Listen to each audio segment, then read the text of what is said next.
Adrienne is my partner in crime with Michael Van Valkenburgh Associates. So we'll watch this video. Seeing the video from the Art Museum inspired us to go ahead and show a video too.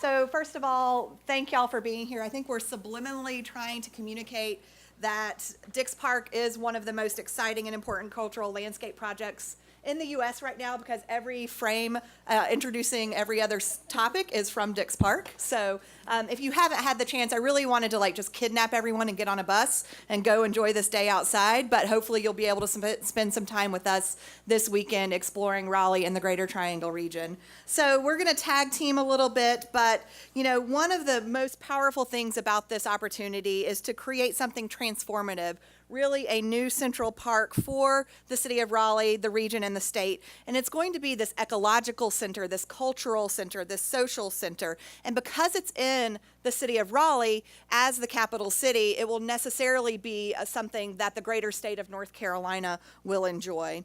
And, I was thinking about earlier back to the campus discussions, is that right now Dix is really a campus. It's 307.9 acres, 85 buildings, totaling 1.2 million square feet of built space, built between 1856 and 1973. So how do we really take this campus-like landscape and turn it into what we think will be an amazing park? In addition, the city of Raleigh, as Stephen mentioned, and the greater Wake County are continuing to grow. And I really believe that the transformation of Dix Park has the opportunity to lead this region into a new era of landscape thought, design, public space. We have a great history of park making in our state, from the Blue Ridge Parkway to the Research Triangle Park. And I do believe Dix Park has the opportunity to build on that tradition in a new way and redefine what it means to be making public space in our community for generations to come. One of the really exciting things is, we are programming a park while we're building a park. So last night, one of my colleagues, Ernie Dollar, was out at the park giving a lecture on Civil War history at the site itself, and he had around 75 people showing up with their camp chairs. So we really are trying to break down these physical and psychological barriers to this place being open, to this place being a public space, to this place being somewhere you can visit today.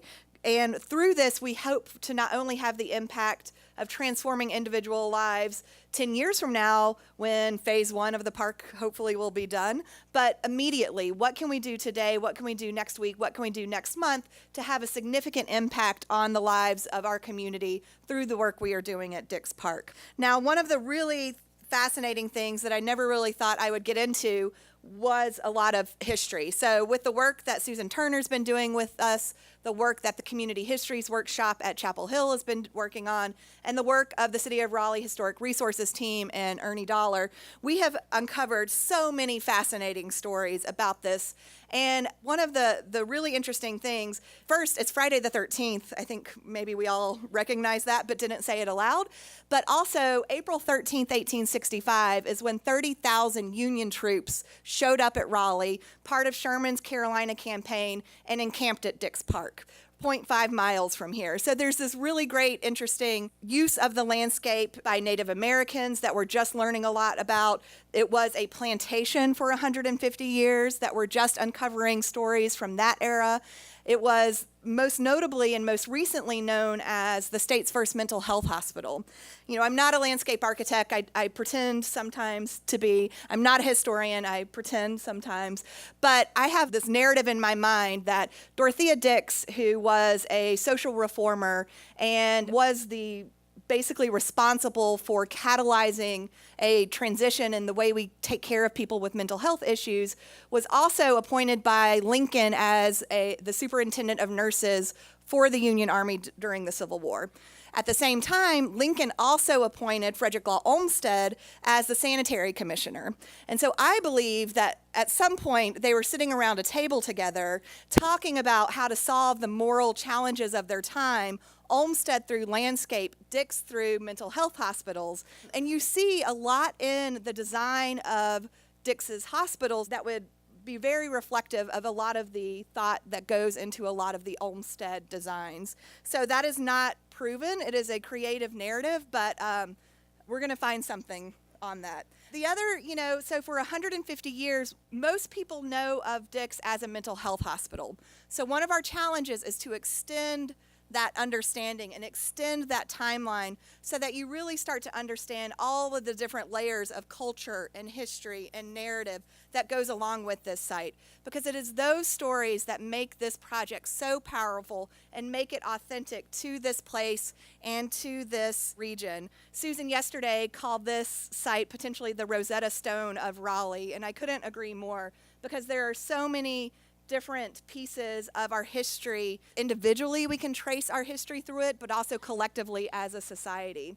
So where we are today is at the beginning of starting the master plan process, but we continue to look back because this place has such a rich history, but it also has such a transformational future. So right now we're actually sitting in a room that would have been on Dix Hospital farming land, but where are kind of the identifiers of this cultural landscape on Centennial Campus? The origins of Dorothea Dix Park, the origins of the state of North Carolina, agriculture played a huge piece in both of those stories. So Dix really believed that giving people a purpose, getting them outside, getting them reconnected to nature had therapeutic properties. So patients worked the land, patients got outside, patients were in the tree groves and working the fields. And so how we continue that legacy of using landscape as a therapy for future generations is something that I think Dix would be proud of and would support in the future of the park. So just a quick picture. Lake Raleigh is right out there. We're sitting in the heart of what would have been the hospital agricultural fields.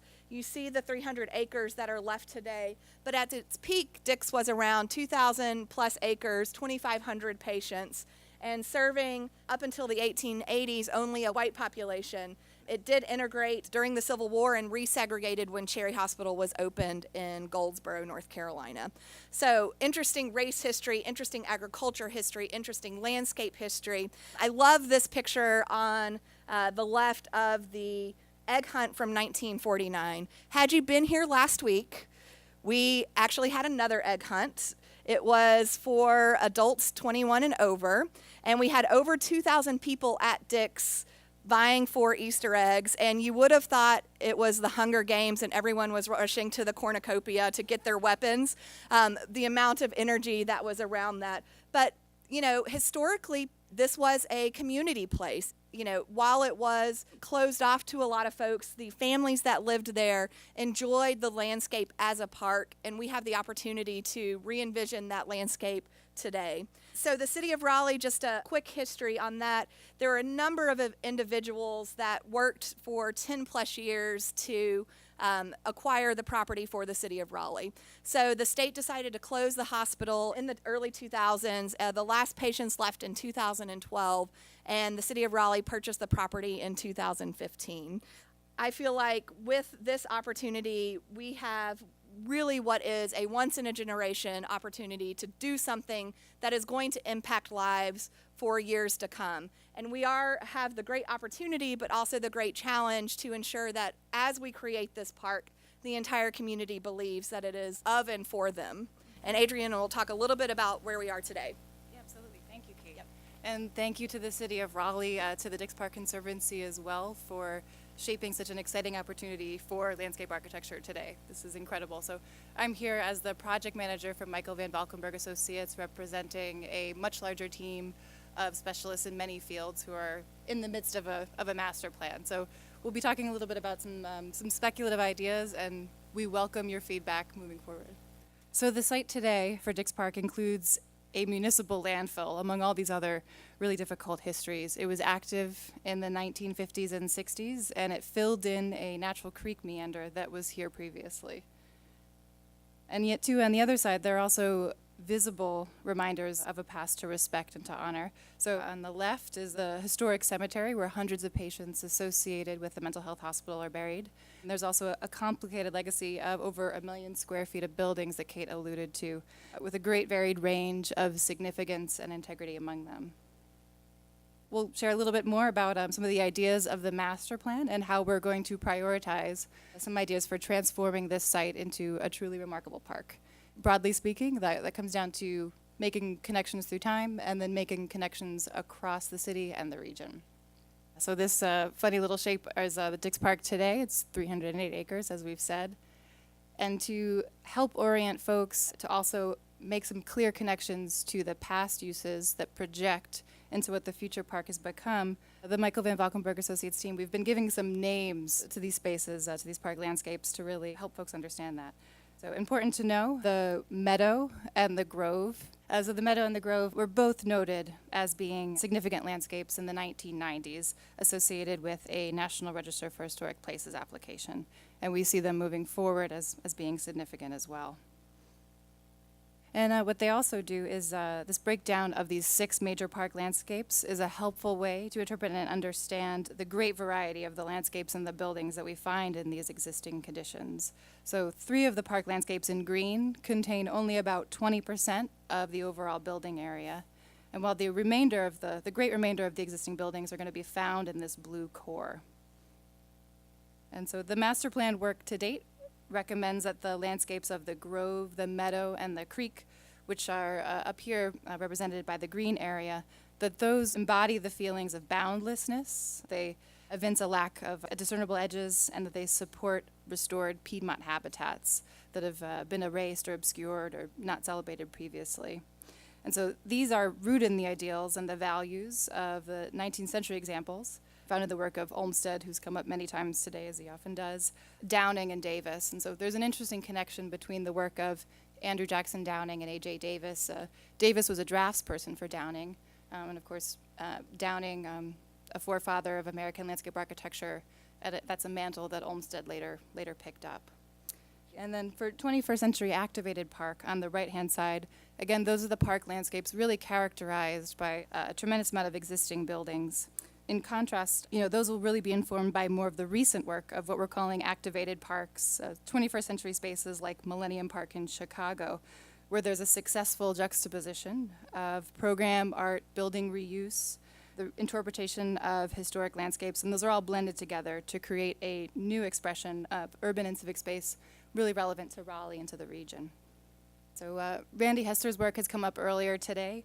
We've also been looking at it in regards to Dix Park, and this is just one small piece of his greater body of work, but we look to his perspective that the humble spaces of everyday life are among a community's most sacred, deserving of study, incorporation into planning, and design.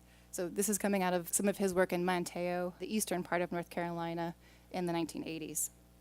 And then also expressed earlier in the same panel, we recognize the importance of special events and festivals for the celebration and expression of identity, culture, and history. So these being, non-physical memorials to a really rich cultural heritage. So this is Fayetteville Street in downtown Raleigh, opened up to the African American Cultural Festival. One priority for the master plan work to date is celebrating a threshold condition where the historic hospital building was sited. And this, we think, will be a really important, if not the most important, new civic space within the park and for the city. So just to read a little bit from the quote on the right-hand side. So the location for what has come to be known as Dorothea Dix Hospital was chosen for a commanding view of the city and is believed to be perfectly healthy. The grounds are beautifully undulating. And of course, some of that undulation, some of that complexity, some of the meanders of the natural creeks, those have changed over the years, and we see the park as being a place that's able to restore them and bring those back into the everyday experiences of Raleigheites. We looked at this aerial before. This is the 1971 image of the hospital. So the green, again, represents the 308 acres of the park today. The hospital landscape at the time in the 1970s over 2,000 acres, including Centennial Campus, where we are right now. So at that time, the hospital really occupied a unique edge condition between downtown and the rural areas beyond. And of course, in the time since, Raleigh's really developed to surround the Dix site today. And so I'm going to take you through a series of collages of what these spaces might become. And I'll note that these are all inspired and drawn from public engagement ideas that we've heard through the process that the MVVA team is working on with the City of Raleigh to understand what the folks of Raleigh and the region want to see happen in some of these areas. So we're moving in a progression from the ridge side, the downtown side of the future Dix Park, towards the west and to the meadow beyond. So number one, we're looking at some ideas, a collage idea of what a civic space at the edge of the grove and the ridge might look like. We've gotten some specific feedback about a desire to see intimate amphitheater-like spaces available for small meetings or informal gatherings, and those that make use of that commanding view. They're shaped around that commanding view back to downtown. Moving forward, these are some ideas about what might happen at the ridge. So this would be an area where there's a great concentration of existing buildings to be rehabilitated, reused, and also really infused with everyday programs. And then finally, to the further edge, we see the meadow zone really as a great opportunity for some of these restored Piedmont landscapes. So this is some ideas about perched wetlands at that meadow edge. So, one of the critical things about this project and what we're in the midst of doing right now is really designing a park for everyone means everyone needs to participate. Last year, 2017, we held over 85 unique events and had around 25,000 people in this community either attend an event at the park or participate in the master plan process. So yes, it is traditional meetings like sitting in a lecture hall, looking at slides, hearing someone present. But it is also getting people out on site. It is having virtual reality experiences on Fayetteville Street during the festival season. It's getting our youth involved. I loved this picture of the 2-year-old in the middle. That's from our most recent public meeting. But it's also, taking the park out into the community. Traditionally, only older, whiter homeowners participate in planning processes. So how do we take this park and take this planning process and make it relevant to a much larger constituency? Because at the end of the day, we're going to be going to this constituency to help us approve a bond measure possibly, or other finance incentives to help create this great park. So one of the main things that, the MVV&A team is very much focused on thinking about the technical side of things and interpreting all of the feedback that the City of Raleigh and all of our committees are collecting to help inform that process. Just out of curiosity, if you're a member of an advisory committee, an executive committee, a work group, or have been involved in this project at all, just raise your hand real quick. So just take a look around the room. I think you can see the dedication to this project by people that are in this community, and it's something that I'm so grateful for as we move forward. So beyond just engagement, we're looking for different ways to welcome everyone to the park, transit and access being really prime among that. So in the orange light lines are the existing transit routes today in the region. It represents both the Wolf Line, which is operated by NC State, as well as bus routes that really center around the downtown region. If you notice, the western edge of Dix Park, not yet served, and even the eastern edge as well, not a lot of great connectivity. So we're working to develop these partnerships with NC State's Wolf Line, with the state and county transit authorities to really make these connections and make every edge and entry point to Dix Park accessible to all. So another way that we're welcoming everyone to the park is thinking about its edges and how they represent themselves to the community. So on the left-hand side of the slide is Fuller Heights. It's across Lake Wheeler Road from what today is Dorothea Dix Park, and you just can't get to it. So we're working with the city for some early wins to take down the chain link fences where possible and safe to change the perception of how one can get into the park and really welcome everyone in. I will note too, anecdotally, what's interesting, Lake Wheeler Road and the roads that preceded it used to have an Osage orange hedge, a thorny plant that was meant to keep their prying eyes out of the mental health hospital on one side and, of course, keep patients in. So we're looking to make a really big change there. The bolder maroon lines on this are speaking to the opportunities for pedestrian and bike access that the park can afford. So the Rocky Branch, Walnut Creek, those are two major links in the capital area Greenway that we've heard much about already today Dix Park is a fulcrum between those two, and through better pedestrian networks along Lake Wheeler Road and throughout it, we can really make a change. And of course, another key part, the design team and certainly the citizens of Raleigh can't wait to get into is, what do we do when we get there? So a final key idea for really welcoming everyone to the park is to offer a range of park programs that speak to all communities.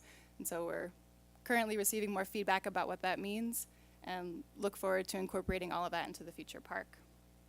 All right, so I'm going to take it on home with just one example of some of the master plan ideas and how they might hit the ground here in one of the park landscapes. So we're looking at the meadow on the western side of the property. The existing photo, it's a space that some people, it's beloved in the community. They love to walk their dogs there. Other folks might not know what you're talking about. So we're going to use landscape to create these new connections. So the meadow is between the Rocky Branch and Walnut Creek watersheds. These also, again, have layers of greenways. So we're looking to make new partnerships with Pullen Park to the north, the Governor Moorhead School, the State Farmers Market, so that all of these landscapes really embrace a feeling of boundlessness, that they make use of natural systems, and essentially the meadow becomes a key patch between two ecological corridors, the Rocky Branch and the Walnut Creek. So it has an ecological function in addition to circulation. And then just one final note, we're also really inspired by some of the existing landscapes in the region and the work that they've done there. So this is at the Sarah P. Duke Gardens. It's the Piedmont Prairie Garden there. The curators have propagated, planted local ecotype grassland species, and we see that work and that amazing foresight and strategy as directly applicable to what the meadow at Dix Park might become.